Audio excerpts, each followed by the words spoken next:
सांब सदाशिव सांब सदाशिव सांब सदाशिव जय शंकर। हर हर शंकर दुख हर सुख कर अघतम हर हर शंकर। श्री शिव महापुराण रुद्र संहिता पार्वती खंड भाग 5। शिव और पार्वती की बातचीत। शिव का पार्वती के अनुरोध को स्वीकार करना। ब्रह्मा जी कहते हैं, नारद, परमात्मा हर की है बात सुनकर और उनके आनंददायी रूप का दर्शन कर पार्वती को बड़ा हर्ष हुआ। उनका मुख प्रसन्नता से खिल उठा। वे बहुत सुख का अनुभव करने लगी। फिर उन महासाध्वी शिवा ने अपने पास ही खड़े हुए भगवान शिव से कहा। पार्वती बोली, देवेश्वर, आप मेरे स्वामी हैं। प्रभो, पूर्व काल में आपने जिसके लिए हर्षपूर्वक दक्ष के यज्ञ का विनाश किया था, उसे क्यों भुला दिया? वे ही आप हैं और वही मैं हूँ। देवेश्वर, इस समय मैं तारकासुर से दुख पाने वाले देवताओं के कार्य की सिद्धि के लिए रानी मैना के गर्भ से उत्पन्न हुई हूँ। देवेश, यदि आप प्रसन्न हैं और यदि मुझ पर कृपा करते हैं तो मेरे पति हो जाइए। ईशान प्रभो, मेरी यह बात मान लीजिए। आपकी आज्ञा लेकर मैं पिता के घर जाती हूँ। अब आप अपने विवाह रूप परम उत्तम विशुद्ध यश को सर्वत्र विख्यात कीजिए। नाथ प्रभो, आप तो लीला करने में कुशल हैं, अतः मेरे पिता हिमवान के पास चलिए और याचक बनकर उनसे मेरी याचना कीजिए। लोक में मेरे पिता के यश को फैलाते हुए आपको ऐसा ही करना चाहिए।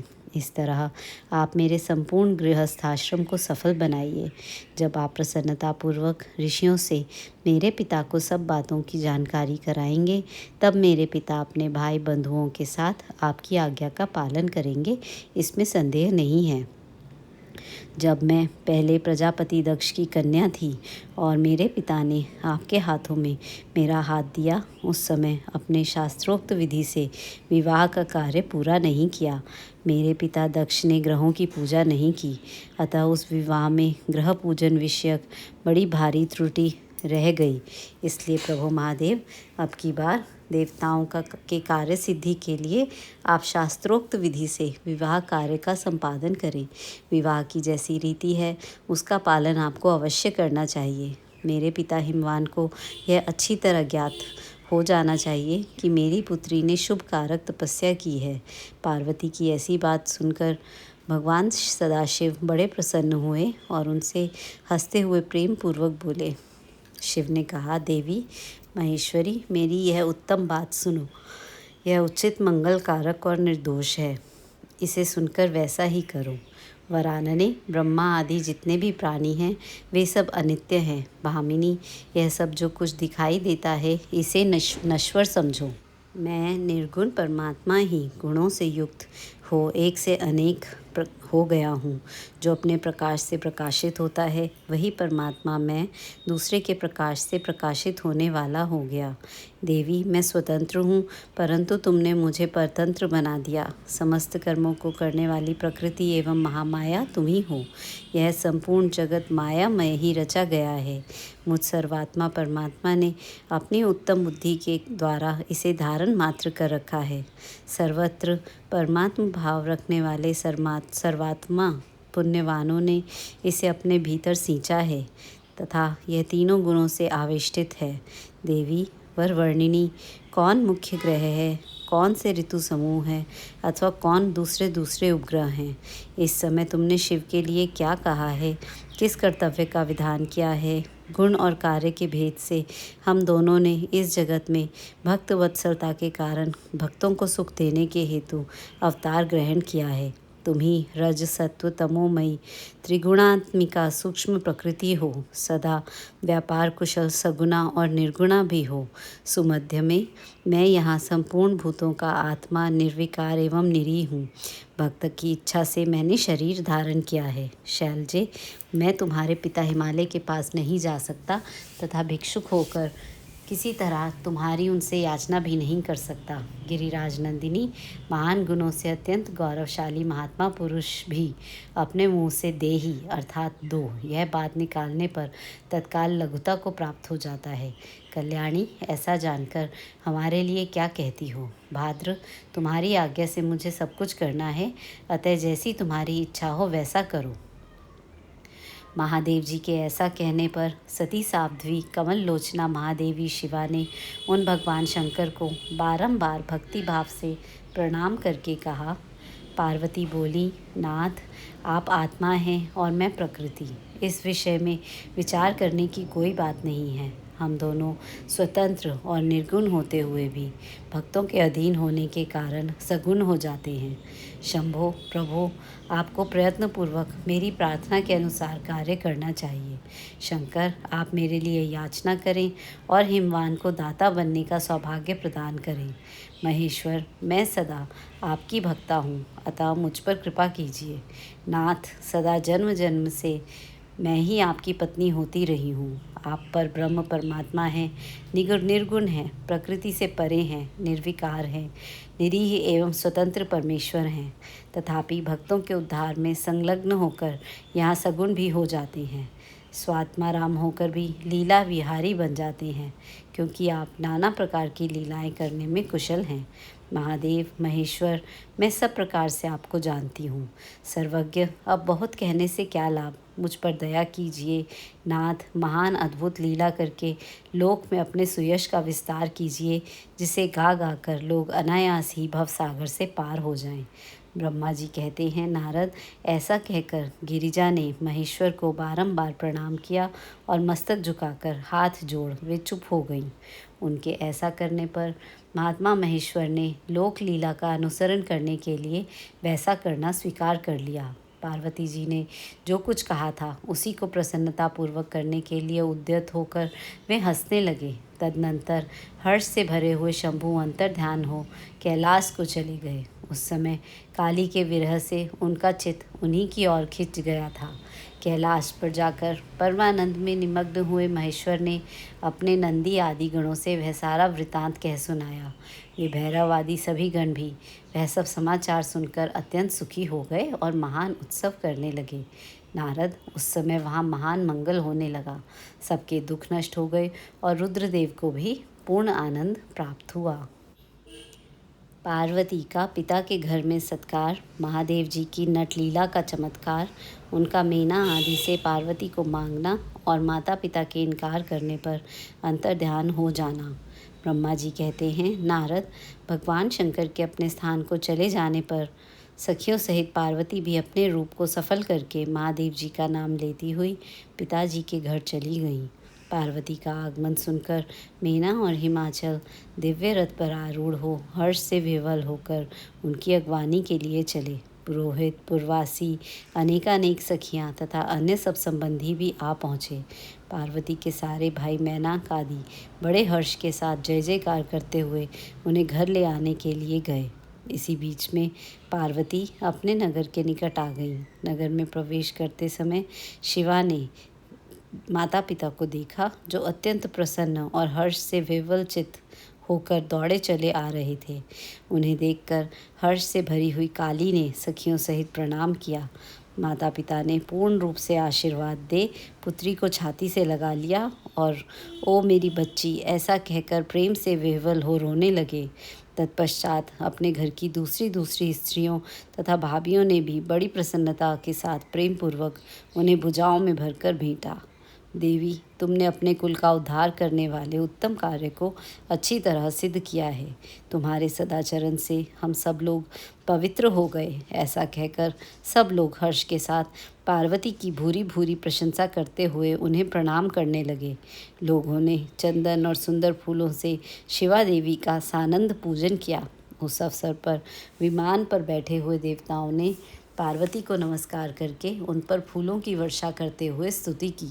नारद, उस समय तुम्हें भी एक सुंदर रथ पर बिठाकर ब्राह्मण आदि सब लोग नगर में ले गए।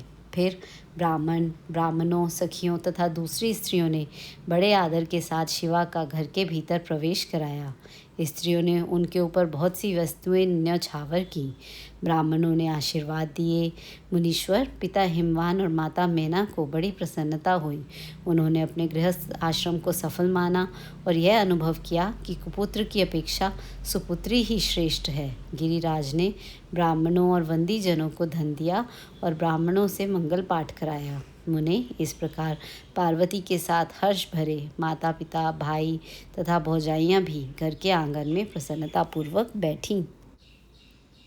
तदनंतर हिमवान प्रसन्नचित्त से सबका आदर सत्कार करके गंगा स्नान के लिए गए। इसी बीच में सुंदर लीला करने वाले भक्त वत्सल भगवान शंभु एक अच्छा नाचने वाला नट बनकर मेनका के पास गए। उन्होंने बाएं हाथ में सींग और दाहिने हाथ में डमरू ले रखा था। पीठ पर कथरी रख छोड़ी थी। लाल वस्त्र पहने हुए भगवान रुद्र नाच और गान में अपनी निपुणता का परिचय दे रहे थे। सुंदर नट का रूप धारण किए हुए भगवान शिव ने मीना के पास बैठी हुई स्त्रियों की टोली के समीप सुंदर नृत्य किया और अत्यंत मनोहर नाना प्रकार के गीत गाए। उन्होंने वहाँ सुंदर ध्वनि करने वाले श्रृंग और डमरू को भी बजाया तथा नाना प्रकार की बड़ी मनोहारिणी लीला की। नटराज की उस लीला को देखने के लिए नगर के सभी स्त्री पुरुष एवं बालक और वृद्ध भी सहसा वहाँ आ पहुँचे। उन्हें उस सुमधुर गीत को सुनकर और उस मनोहर उत्तम नृत्य को देखकर वहाँ आए हुए सब लोग तत्काल मोहित हो गए। मैना भी मोही गई। उधर पार्वती ने अपने हृदय में भगवान शंकर का साक्षात दर्शन किया। वे त्रिशूल आदि चिन्ह धारण किए अत्यंत सुंदर दिखाई देते थे। उनका सारा अंग विभूति से विभूषित था। वे हड्डियों की माला से अलंकृत थे। उनका मुख सूर्य चंद्र एवं अग्नि रूप 3 नेत्रों से उद्भासित था। उन्होंने नाग का यज्ञोपवीत धारण किया था। उनके उस सुरम्य रूप को देखकर दुर्गा प्रेमावेश से मूर्छित हो गई। गौरवर्ण विभूषित दीन बंधु दया सिंधु और सर्वथा मनोहर महेश्वर पार्वती से कह रहे थे कि वर मांगो। अपने हृदय में विराजमान महादेव जी को इस रूप में देखकर पार्वती ने उन्हें प्रणाम किया और मन ही मन यह वर मांगा कि आप मेरे पति हो जाइए। प्रीति युक्त हृदय से शिवा को वैसा कल्याणकारी वर देकर वे पुनः अंतर्ध्यान हो गए और वहाँ पूर्ववत भिक्षा मांगने वाला नट बनकर उत्तम नृत्य करने लगे। उस समय मैना सोने की थाली में रखे हुए बहुत से सुंदर रत्न ले उन्हें प्रसन्नतापूर्वक देने के लिए गईं। उनका वह ऐश्वर्य देखकर भगवान शंकर मन ही मन बड़े प्रसन्न हुए, परंतु उन्होंने उन रत्नों को स्वीकार नहीं किया। वे भिक्षा में उनकी पुत्री शिवा को ही मांगने लगे और पुनः कौतुकवश सुंदर नृत्य एवं गान करने को उद्यत हुए। मैना उस भिक्षुक नट की बात सुनकर अत्यंत कुपित हो उठी और उसे डांटने फटकारने लगी। उनके मन में उसे बाहर निकाल देने की इच्छा हुई। इसी बीच में गिरिराज हिमवान गंगा जी से नहाकर लौट आए। उन्होंने अपने सामने उस नर आकार भिक्षुक को आंगन में खड़ा देखा। मीना के मुख से सारी बातें सुनकर उनको भी बड़ा क्रोध हुआ। उन्होंने अपने सेवकों को आज्ञा दी कि इस नट को बाहर निकाल दो। मुनि श्रेष्ठ, वे नटराज विशालकाय अग्नि की भांति अपने उत्तम तेज से प्रज्वलित हो रहे थे। उन्हें छूना भी कठिन था, इसलिए कोई भी उन्हें बाहर न निकाल सका। तात फिर तो नाना प्रकार की लीलाओं में विशारद उन भिक्षु शिरोमणि ने शैलराज को अपना अनंत प्रभाव दिखाना आरंभ किया। हिमवान ने देखा भिक्षु ने वहाँ तत्काल ही भगवान विष्णु का रूप धारण कर लिया है। उसके मस्तक पर किरीट, कानों में कुंडल और शरीर पर पीत वस्त्र शोभा पाते हैं। उसकी 4 भुजाएं हैं। हिमवान ने पूजा के समय गदाधारी श्रीहरि को जो जो पुष्प आदि चढ़ाए थे वे सब उन्होंने भिक्षु के शरीर और मस्तक पर देखे। तत्पश्चात गिरिराज ने उन भिक्षु शिरोमणि को जगत सृष्टा चतुर्मुख ब्रह्मा के रूप में देखा। उनके शरीर का वर्ण लाल था और वे वैदिक सूक्त का पाठ कर रहे थे। तदनंतर शैलराज ने उन कौतुककारी नटराज को एक क्षण में जगत के नेत्र रूप सूर्य के आकार में देखा। तात इसके बाद वे महान अद्भुत रुद्र के रूप में दिखाई दिए। उनके साथ देवी पार्वती भी थी। वे उत्तम तेज से संपन्न रमणीय रुद्र धीरे धीरे हंस रहे थे। फिर वे केवल तेजोमय रूप में दृष्टिगोचर हुए। उनका वह स्वरूप निराकार, निरंजन, उपाधि शून्य, निरीह व अत्यंत अद्भुत था। इस प्रकार हिमवान ने उनके बहुत से रूप देखे। इससे उन्हें बड़ा विस्मय हुआ और वे तुरंत ही परमानंद में निमग्न हो गए। तदनंतर सुंदर लीला करने वाले उन भिक्षु शिरोमणि ने हिमवान और मेना से दुर्गा को ही भिक्षा के रूप में मांगा, दूसरी कोई वस्तु ग्रहण नहीं की। परंतु शिव की माया से मोहित होने के कारण शैलराज ने उनकी उस प्रार्थना को स्वीकार नहीं किया। फिर भिक्षु ने कोई वस्तु नहीं ली और वह वहाँ से अंतर्धान हो गए। तब मैना और शैलराज को उत्तम ज्ञान हुआ और वो सोचने लगे, भगवान शिव हमें अपनी माया से छलकर अपने स्थान को चले गए। यह विचार कर उन दोनों की भगवान शिव में पराभक्ति हुई, जो महान मोक्ष की प्राप्ति कराने वाली, दिव्य तथा संपूर्ण आनंद प्रदान करने वाली है। देवताओं के अनुरोध से वैष्णव ब्राह्मण के वेश में शिवजी का हिमवान के घर जाना और शिव की निंदा करके पार्वती का विवाह उनके साथ न करने को कहना। ब्रह्मा जी कहते हैं, नारद, मैना और हिमवान की भगवान शिव के प्रति उच्च कोटि की अनन्य भक्ति देख इंद्र आदि सब देवता परस्पर विचार करने लगे।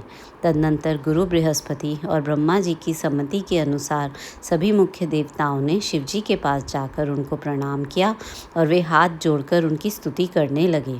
देवता बोले, देव देव महादेव करुणा कर शंकर, हम आपकी शरण में आए हैं, कृपा कीजिए। आपको नमस्कार है। स्वामिन, आप भक्त वत्सल होने के कारण सदा भक्तों के कार्य सिद्ध करते हैं, दीनों का उद्धार करने वाले और दया के सिंधु हैं, भक्तों को विपत्तियों से छुड़ाने वाले हैं। इस प्रकार महेश्वर की स्तुति करके इंद्र सहित संपूर्ण देवताओं ने मैना और हिमवान की अनन्य शिव भक्ति के विषय में सारी बातें आदरपूर्वक बताईं। देवताओं की यह बात सुनकर महेश्वर ने उनकी प्रार्थना स्वीकार कर ली और हंसते हुए उन्हें आश्वासन देकर विदा किया। तब सब देवता अपना कार्य सिद्ध हुआ मानकर भगवान सदाशिव की प्रशंसा करते हुए शीघ्र अपने घर को लौटकर प्रसन्नता का अनुभव करने लगे। तदनंतर भक्तवत्सल महेश्वर भगवान शंभु, जो माया के स्वामी हैं, निर्विकार चित्त से शैलराज के यहाँ गए। उस समय गिरिराज हिमवान सभा भवन में बंधु वर्ग से घिरे हुए पार्वती सहित प्रसन्नतापूर्वक बैठे थे। इसी अवसर पर वहाँ सदाशिव ने पदार्पण किया। वे हाथ में दंड, छत्र, शरीर पर दिव्य वस्त्र, ललाट में उज्ज्वल तिलक, एक हाथ में स्फटिक की माला और गले में शालग्राम धारण किए भक्तिपूर्वक हरि नाम का जप कर रहे थे और देखने में साधु वेशधारी ब्राह्मण जान पड़ते थे। उन्हें आया देख सपरिवार हिमवान उठकर खड़े हो गए। उन्होंने उन अपूर्व अतिथि को भूतल पर दंड के समान पड़कर भक्ति भाव से साष्टांग प्रणाम किया। देवी पार्वती ब्राह्मण रूपधारी प्राणेश्वर शिव को पहचान गई थी, अतः उन्होंने भी उनको मस्तक झुकाया और मन ही मन बड़ी प्रसन्नता के साथ उनकी स्तुति की। ब्राह्मण रूपधारी शिव ने उन सबको प्रेम पूर्वक आशीर्वाद दिया, किंतु शिवा को सबसे अधिक मनोवांछित शुभ आशीर्वाद प्रदान किया। शैलाधिराज हिमवान ने बड़े आदर से उन्हें मधुपर्क आदि पूजन सामग्री भेंट की और ब्राह्मण ने बड़ी प्रसन्नता के साथ वह सब ग्रहण किया। तत्पश्चात गिरिश्रेष्ठ हिमाचल ने उनका कुशल समाचार पूछा। मुने अत्यंत प्रीतिपूर्वक उन द्विजराज की विधिवत पूजा करके शैलराज ने पूछा, आप कौन हैं? तब उन ब्राह्मण शिरोमणि ने गिरिराज से शीघ्र ही आदरपूर्वक कहा। वे श्रेष्ठ ब्राह्मण बोले, गिरिश्रेष्ठ, मैं उत्तम विद्वान वैष्णव ब्राह्मण हूँ और ज्योतिषी की वृत्ति का आश्रय लेकर भूतल पर भ्रमण करता हूँ। मन के समान मेरी गति है। मैं सर्वत्र जानने में समर्थ हूँ और गुरु की दी हुई शक्ति से सर्वज्ञ, परोपकारी, शुद्ध आत्मा, दया सिंधु और विकार नाशक हूँ। मुझे ज्ञात हुआ है कि तुम अपनी इस लक्ष्मी सरीखी सुंदर रूप वाली दिव्य सुलक्षणा अपनी पुत्री को एक आश्रय रहित, असंग, कुरूप और गुणहीन वर महादेव जी के हाथ में देना चाहते हो। वे रुद्र देवता मरघट में निवास करते हैं। शरीर में सांप लपेटे रहते हैं और योग साधते फिरते हैं। उनके पास पहनने के लिए एक वस्त्र भी नहीं है। वैसे ही नंग धड़ंग घूमते हैं। आभूषण की जगह सर्प धारण करते हैं। उनके कुल का नाम आज तक किसी को ज्ञात नहीं हुआ। वे कुपात्र और कुशील है। स्वभावतः विहार से दूर रहते हैं। सारे शरीर में भस्म रमाते हैं। क्रोधी और अविवेकी हैं। उनकी अवस्था कितनी है ये किसी को ज्ञात नहीं। वे अत्यंत कुत्सित, जटा का बोझ सदा सिर पर धारण किए रहते हैं।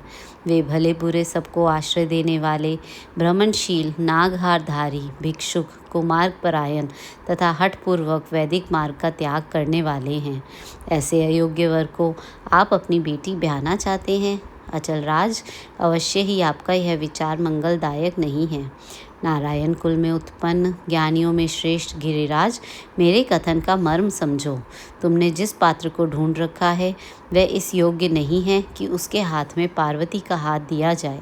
शैलराज, तुम ही देखो, उनके एक भी भाई बंधु नहीं हैं। तुम तो बड़े बड़े रत्नों की खान हो, किंतु उनके घर में बूझी भांग भी नहीं है। वे सर्वथा निर्धन हैं। गिरिराज, तुम शीघ्र ही अपने भाई बंधुओं से, मैना देवी से, सभी बेटों से और पंडितों से भी प्रयत्नपूर्वक पूछ लो, किंतु पार्वती से ना पूछना, क्योंकि उन्हें शिव के गुण दोष की परख नहीं है। ब्रह्मा जी कहते हैं, नारद, ऐसा कहकर वे ब्राह्मण देवता, जो नाना प्रकार की लीला करने वाले शांत स्वरूप शिव ही थे, शीघ्र खा पीकर आनंद पूर्वक वहाँ से अपने घर को चल दिए।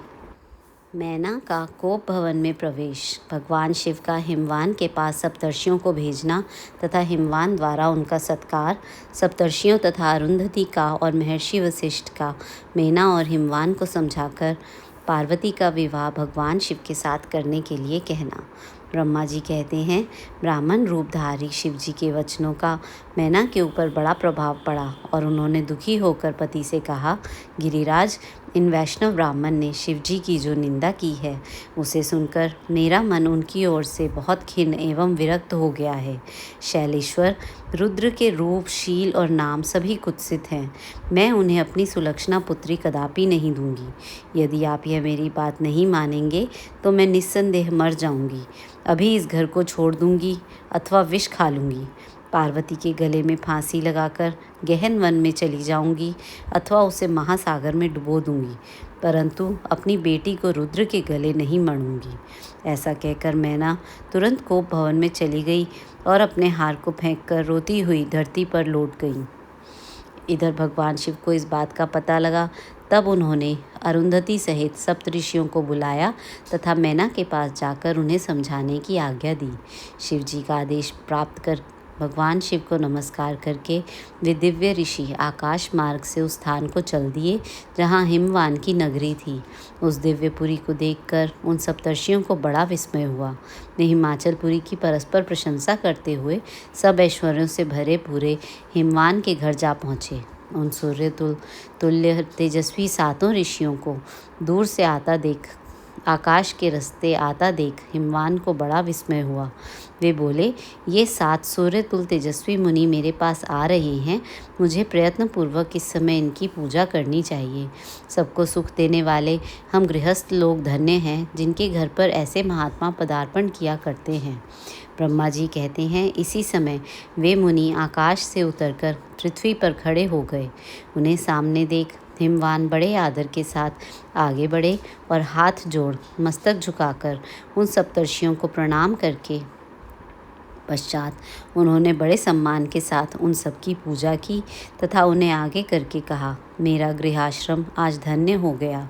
यूँ कहकर उन्हें बैठने के लिए भक्तिपूर्वक आसन लाकर दिया। जब वे आसनों पर बैठ गए तब उनकी आज्ञा लेकर हिमवान भी बैठे और वहाँ उन ज्योतिर्मय महर्षियों से इस प्रकार बोले।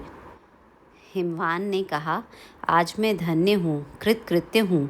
मेरा जीवन सफल हो गया। मैंने लोकों में बहुत से तीर्थों की भांति दर्शनीय बन गया, क्योंकि आप जैसे विष्णु रूपी महात्मा मेरे घर पधारे हैं। आप लोग पूर्ण काम हैं। हम तीनों के घरों में आपका क्या काम हो सकता है? तथापि मुझ सेवक के योग्य यदि कोई कार्य है तो कृपा पूर्वक उसे अवश्य कहें। उसे पूर्ण करने से मेरा जीवन सफल हो जाएगा। ऋषि बोले, शैलराज, भगवान शिव को जगत का पिता कहा गया है और शिवा जगन्माता मानी गई हैं। अतः तुम्हें महात्मा शंकर को अपनी कन्या देनी चाहिए। हिमालय, ऐसा करके तुम्हारा जन्म सफल हो जाएगा और तुम जगत गुरु के गुरु हो जाओगे, इसमें संशय नहीं है। मुनीश्वर, सप्तर्षियों का यह वचन सुनकर हिमवान ने दोनों हाथ जोड़ उन्हें प्रणाम करके इस प्रकार कहा। हिमालय बोले, महाभाग सप्तर्षियों, आप लोगों ने जो बात कही है उसे शिव की इच्छा से मैंने पहले से ही मान रखा था, किंतु प्रभु, इन दिनों एक वैष्णव धर्मी ब्राह्मण ने आकर भगवान शिव के प्रति प्रसन्नतापूर्वक बहुत सी उल्टी बातें बताई हैं। तभी से शिवा की माता का ज्ञान भ्रष्ट हो गया है। वे अपनी बेटी का विवाह उस योगी रुद्र के साथ नहीं करना चाहती। ब्राह्मणों, वे बड़ा भारी हट करके मैले कपड़े पहन कोप भवन में चली गई हैं और समझाने पर भी समझ नहीं रही हैं। मैं भी उस वैष्णव ब्राह्मण की बात सुनकर ज्ञान भ्रष्ट हो गया हूँ। आपसे सच कहता हूँ, भिक्षुक रूपधारी महेश्वर को बेटी देने की मेरी भी अब इच्छा नहीं है। ब्रह्मा जी कहते हैं, नारद, मुनियों के बीच में बैठे हुए शैलराज शिव की माया से मोहित हो उपर्युक्त बात कहकर चुप हो रहे। तब उन सभी सप्तर्षियों ने शिव की माया की प्रशंसा करके मैना के पास अरुंधति को भेजा। पति की आज्ञा पाकर ज्ञानदायिनी अरुंधति देवी तुरंत उस घर में गई जहाँ मैना और पार्वती थी। जाकर उन्होंने देखा मैना शोक से आकुल हो पृथ्वी पर पड़ी हैं। तब उन साध्वी देवी ने बड़ी सावधानी के साथ मधुर एवं हितकर बात कही। अरुंधति बोली, साध्वी रानी मीना, उठो, मैं अरुंधति तुम्हारे घर में आई हूँ तथा दयालु सप्तर्षि भी पधारे हैं। अरुंधति का स्वर सुनकर मैना शीघ्र उठ गई और लक्ष्मी जैसी तेजस्विनी उन पतिव्रता देवी के चरणों में मस्तक रखकर बोली। मैना ने कहा, अहो, हम पुण्य जन्मा जीवों को आज ये किस पुण्य का फल प्राप्त हुआ है कि हमारे इस घर में जगत सृष्टा ब्रह्मा जी की पुत्र वधू और महर्षि वशिष्ठ की पत्नी पधारी हैं। देवी, आप किस लिए आई हैं यह मुझे बताइए। मैं और मेरी पुत्री आपकी दासी के समान हैं, आप हम पर कृपा कीजिए। मैना के ऐसा कहने पर साध्वी अरुंधति ने उनको बहुत अच्छी तरह से समझाया बुझाया और उन्हें साथ ले वे प्रसन्नतापूर्वक उस स्थान पर आईं जहाँ वे सप्तर्षि विद्यमान थे। सप्तर्षिगण बातचीत में बड़े निपुण थे। उन सब ने भगवान शिव के युगल चरणारविंदों का स्मरण करके शैलराज को समझाना आरंभ किया। ऋषि बोले, शैलेंद्र, हमारा शुभ कारक वचन सुनो। तुम पार्वती का विवाह शिव के साथ कर दो और संहार करता रुद्र के स्वशुर हो जाओ।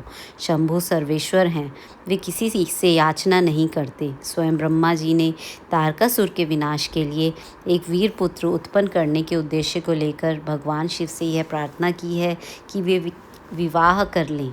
भगवान शंकर तो योगियों के शिरोमणि हैं, वे विवाह के लिए उत्सुक नहीं हैं। केवल ब्रह्मा जी की प्रार्थना से ही वे महादेव तुम्हारी कन्या का पाणी ग्रहण करेंगे। तुम्हारी पुत्री ने जब तपस्या की थी उस समय उसके सामने उन्होंने उससे विवाह की प्रतिज्ञा कर ली थी। इन्हीं दो कारणों से वे योगी राज शिव विवाह करेंगे। ऋषियों की यह बात सुनकर हिमालय हंस पड़े और कुछ भयभीत हो विनय पूर्वक बोले। हिमालय ने कहा, मैं शिव के पास कोई राजोचित सामग्री नहीं देखता हूँ। उनका ना कोई घर है, ना ऐश्वर्य है और ना कोई स्वजन या बंधु बांधव ही है। मैं अत्यंत निर्लिप्त योगी को अपनी बेटी देना नहीं चाहता। आप लोग वेद विधाता ब्रह्मा जी के पुत्र हैं, अतः अपना निश्चित विचार कहिए। जो पिता काम से, मोह से, भय से अथवा लोभ से किसी अयोग्य वर के हाथ में अपनी कन्या देता है, वह मरने के बाद नरक में जाता है। अतः मैं स्वेच्छा से भगवान शूलपाणी को अपनी कन्या नहीं दूंगा। इसलिए महर्षियों, जो उचित विधान हो उसे आप लोग कीजिए। मुनीश्वर नारद, हिमाचल के इस वचन को सुनकर बातचीत करने में निपुण महर्षि वशिष्ठ उनसे यूँ कहा। वशिष्ठ बोले, शैलेश्वर, मेरी बात सुनो, यह सर्वथा तुम्हारे लिए हितकारक है और धर्म के अनुकूल, सत्य तथा इहलोक और परलोक में सुखदायक है। शैल राजलोक तथा वेद में 3 प्रकार के वचन उपलब्ध होते हैं। शास्त्रज्ञ पुरुष अपनी निर्मल ज्ञान दृष्टि से उन सब प्रकार के वचनों को जानता है। एक तो वह वचन है जो तत्काल सुनने में बड़ा सुंदर लगता है, परंतु पीछे वह असत्य एवं अहितकारक सिद्ध होता है। ऐसा वचन बुद्धिमान शत्रु ही कहता है, उससे कभी हित नहीं होता। दूसरा वो है जो आरंभ में अच्छा नहीं लगता, उसे सुनकर अप्रसन्नता ही होती है, परंतु परिणाम में वह सुख देने वाला होता है। इस तरह का वचन कहकर दयालु धर्मशील बांधव जन ही कर्तव्य का बोध कराता है। तीसरी श्रेणी का वचन वह है जो सुनते ही अमृत के समान मीठा लगता है और सब काल में सुख देने वाला होता है। सत्य ही उसका सार होता है, इसलिए वह हितकारक हुआ करता है। ऐसा वचन सबसे श्रेष्ठ और सबके लिए अभीष्ट है। शैलराज, इस तरह नीति शास्त्र में 3 प्रकार के वचन कहे गए हैं। इन तीनों में से तुम्हें कौन सा वचन अभीष्ट है, बताओ, मैं तुम्हारे लिए वैसा ही वचन कहूँगा। भगवान शंकर संपूर्ण देवताओं के स्वामी हैं। इनके पास बाह्य संपत्ति नहीं है। इसका कारण यह है कि उनका चित्त एकमात्र ज्ञान के महासागर में मग्न रहता है। जो ज्ञान आनंद स्वरूप और सबके ईश्वर हैं, उन्हें लौकिक बाह्य वस्तुओं की क्या इच्छा होगी। गृहस्थ पुरुष राज्य और संपत्ति से सुशोभित होने वाले वर को अपनी पुत्री देता है, क्योंकि किसी दीन दुखी को कन्या देने से पिता कन्याघाती होता है, उसे कन्या के वध का पाप लगता है। कौन जानता है कि भगवान शंकर दुखी हैं? कुबेर जिनके किंकर हैं और जो अपनी भ्रूभंग की लीला मात्र से संसार की सृष्टि और संहार करने में समर्थ हैं, जिन्हें गुणातीत परमात्मा और प्रकृति से परे परमेश्वर कहा गया है, सृष्टि पालन और संहार करने वाली जिनकी त्रिविध मूर्ति ही ब्रह्मा विष्णु और हर का नाम धारण करती है, उन्हें कौन निर्धन अथवा दुखी कह सकता है। ब्रह्मलोक में निवास करने वाले ब्रह्मा, क्षीर सागर में रहने वाले विष्णु तथा कैलाशवासी हर, ये सब शिव की ही विभूतियाँ हैं। शिव से प्रकट हुई प्रकृति भी अपने अंश से 3 प्रकार की मूर्तियों को धारण करती है। जगत में लीला शक्ति से प्रेरित हो वह अपनी कला से बहुत सा रूप धारण करती है। समस्त वांग्मय की अधिष्ठात्री देवी वाणी उनके मुख से प्रकट हुई है और सर्व संपत्ति स्वरूपिणी लक्ष्मी वक्ष स्थल से आविर्भूत हुई हैं तथा शिवा ने देवताओं के एकत्र हुए तेज से अपने को प्रकट किया था और संपूर्ण दानवों का वध करके देवताओं को स्वर्ग की लक्ष्मी प्रदान की थी। देवी शिवा कल्पांतर में दक्ष पत्नी के उदर से जन्म ले सती नाम से प्रसिद्ध हुई और हर को उन्होंने पति के रूप में प्राप्त किया। दक्ष ने स्वयं ही भगवान शिव को अपनी पुत्री दी थी। सती ने पति की निंदा सुनकर योग बल से अपने शरीर को त्याग दिया था। वे ही कल्याणमयी सती अब तुम्हारे वीर्य और मेना के गर्भ से प्रकट हुई हैं। शैलराज, ये शिवा जन्म जन्म में शिव की ही पत्नी होती हैं।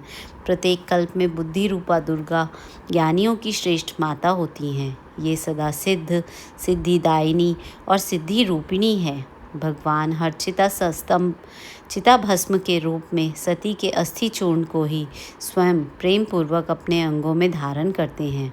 अतः गिरिराज, तुम स्वेच्छा से ही अपनी मंगलमयी कन्या को भगवान हर के हाथ में दे दो। तुम यदि नहीं दोगे तो वह स्वयं प्रियतम के स्थान में चली जाएंगी। देवेश्वर शिव तुम्हारी पुत्री का अनंत कलेश देखकर ब्राह्मण के रूप में इसकी तपस्या के स्थान पर आए थे और इसके साथ विवाह की प्रतिज्ञा करके इसे आश्वासन एवं वर देकर शिव अपने आवास स्थान को लौट गए। गिरे, पार्वती की प्रार्थना से ही शंभु ने तुम्हारे पास आकर इसके लिए याचना की और तुम दोनों ने शिव भक्ति में मन लगाकर उनकी उस याचना को स्वीकार कर लिया था। गिरीश्वर, बताओ फिर किस कारण से तुम्हारी बुद्धि विपरीत हो गई। भगवान शिव ने देवताओं की प्रार्थना से प्रभावित होकर हम सब ऋषियों को और अरुंधति देवी को भी तुम्हारे पास भेजा है। हम तुम्हें यही शिक्षा देते हैं कि तुम पार्वती को रुद्र के हाथ में दे दो। गिरे, ऐसा करने पर तुम्हें महान आनंद प्राप्त होगा। शैलेंद्र, यदि तुम स्वेच्छा से अपनी बेटी शिवा को शिव के हाथ में नहीं दोगे तो भावी के बल से ही इन दोनों का विवाह हो जाएगा। अर्थात भगवान शंकर ने तपस्या में लगी हुई पार्वती को ऐसा ही वर दिया है। ईश्वर की हुई प्रतिज्ञा कभी पलट नहीं सकती। गिरिराज, ईश्वर के वश में रहने वाले समस्त साधु पुरुषों की भी प्रतिज्ञा का संसार में किसी के द्वारा उल्लंघन होना कठिन है, फिर साक्षात ईश्वर की प्रतिज्ञा के लिए तो कहना ही क्या। सांब सदाशिव, सांब सदाशिव, सांब सदाशिव, जय शंकर। हर हर शंकर, दुख हर सुख कर, अगतम हर हर शंकर।